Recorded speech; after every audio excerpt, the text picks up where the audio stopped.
I want to talk about another popular drug. The drug with the most sales in 2013 was an antipsychotic. One of them, I think it was Abilify, $6.4 billion on its own. Two of the top five were in that same drug class. How concerning is that business has gotten so big? Well, it's extremely concerning, and if we take it back a step, if we drill it down a little more, what's of greater concern is that these drugs are on the rise. Now, we must assume that they're being prescribed prudently and that doctors aren't just willy-nilly prescribing these things, but the patients are presenting with real symptoms in real time that are bothering the patient. So what does this mean? This means that psychoactive illnesses, illnesses of the brain chemistry, are on the rise. Well, what could possibly be causing this? Statin drugs, among other things, right? Plus fat-free diets, plus not enough raw materials for the central nervous system to function the way that nature intended it to. The greater question that needs to be asked here is, what is causing so many people to need psychoactive medication? And from our point of view, the main nutrients involved with funky, for lack of a better word, brain chemistry, minerals, trace minerals.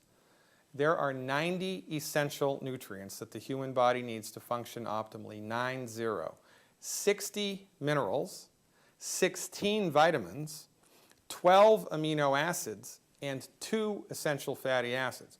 The lion's share are minerals, and things like calcium, selenium, zinc, sulfur, right? And then strange, peculiar trace minerals like europium and vanadium and chromium and molybdenum that most people have never heard of. The body needs minerals in order to have healthy, optimized brain function, right? I mean, it needs minerals for everything. Linus Pauling, two-time Nobel Prize winner, Linus Pauling. One of his most famous quotes was, "You can trace every chronic disease back to a mineral deficiency." A mineral deficiency. So the funny thing about minerals is, and this is one of my specialties, this is one of the areas of medical nutrition that I know a lot about and have tons of clinical experience with. Minerals are only found in the soil. Animals cannot make minerals. Plants cannot make minerals, right? If plants could make minerals, we could bioengineer lettuce to make gold, right? We'd all be rich. But a cow's body can't make calcium. Well, where does a cow get calcium from? Well, a cow gets calcium from eating grass that was grown in soil in which there was calcium.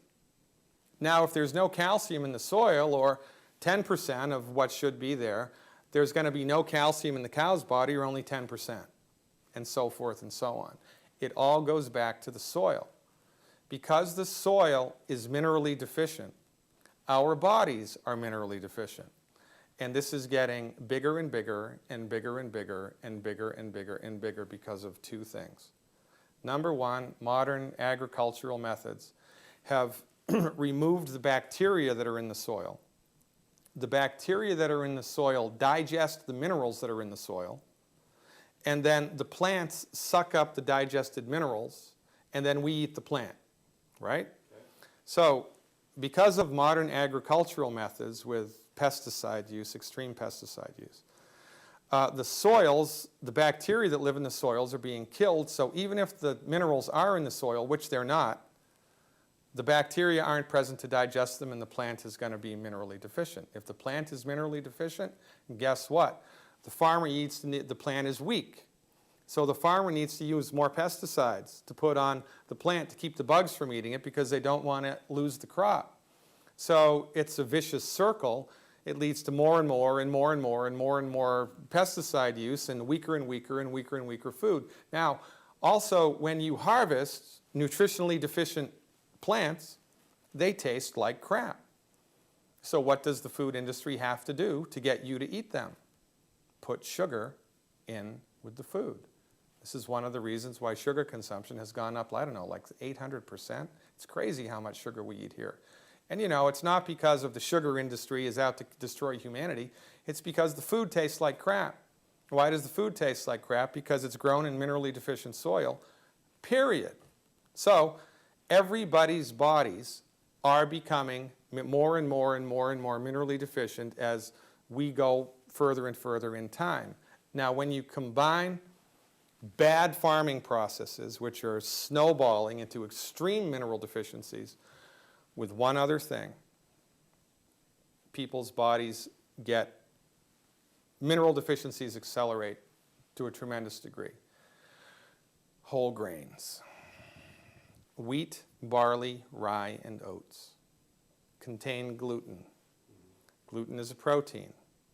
A protein is a long chain of amino acids. It's like a string of pearls. And it's the stomach's job to break that string of pearls, liberate the individual amino acids, which are essential nutrients. But the chemical bonds which hold the amino acids of gluten together are really, really difficult for most people's stomach acid to break. So if you eat a whole wheat sandwich, you chew it up, you swallow it, it goes down into your stomach, and the acid in your stomach tries to break the string of pearls of the protein in the gluten, but it can't do it.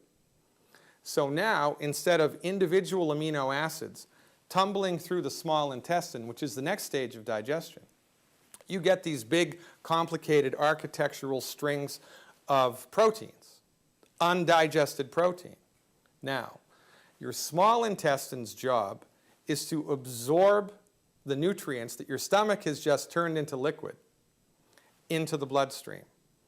And your small intestine does that through tiny tissue called villi. They're like octopus arms. And the job of the villi is to grab onto a nutrient and bring it into the bloodstream, right? Well, when the villi attempts to grab onto an individual amino acid, no problemo. But when the villi attempts to grab onto a long, complicated chain of unbroken amino acids, they become destroyed or they become inflamed. Now, it's the villi's job to absorb nutrients, which leads to one of life's greatest ironies. The more whole grains you eat, the harder it is for your body to absorb the nutrients that your stomach just digested. So not only are the foods minerally deficient because the soils are minerally deficient, but your body's ability to absorb what little nutrition there is in the food is extremely compromised because you listened to General Mills, Procter & Gamble, Monsanto, and the people that make the food. It's a bad idea to let the people who make the food give you advice about what food to eat. 4 of the most dangerous foods on planet Earth: wheat, barley, rye, and oats. My recommendation for everybody 100% across the board: stop eating these foods completely for 4 weeks in a row. 4 weeks. 4 weeks in a row. 28 days. Then on day 29, eat a lot of gluten. Have pancakes for breakfast, have a sandwich for lunch, have cookies and crackers, have pasta for dinner, and see how you feel. And as God is my witness, if you make it to lunch without something bad happening, I'll eat my hat. This is one of the most overlooked net negative health things in the country right now. This is a deadly combination of not enough minerals in the food, period, and then interrupting your body's ability to absorb what little nutrients there are. And this is why chronic diseases are accelerating, like autism, right?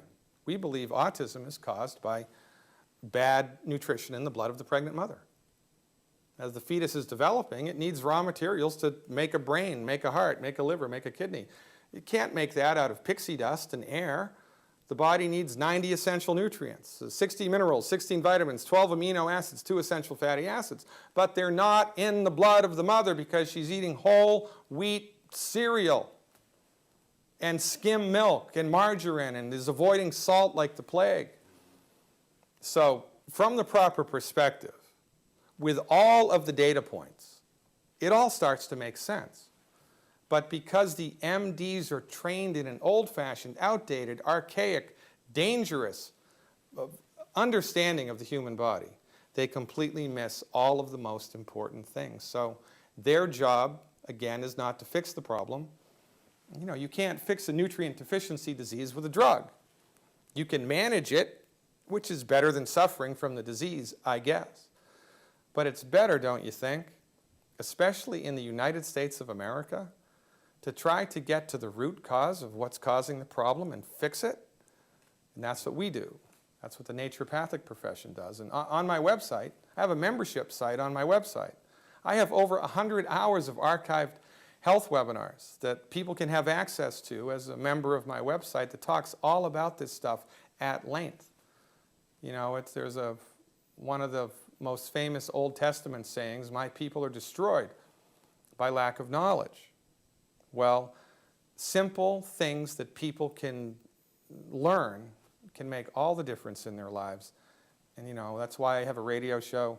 That's why I lecture as much as I do, and that's why I'm with you here right now. And by the way, I really want to give you a shout out and your company a shout out. People are suffering, and there has to be a reason, and the MDs don't have the answer. There is an answer, but the answer exists in this domain. And this is why what you are doing is so very important.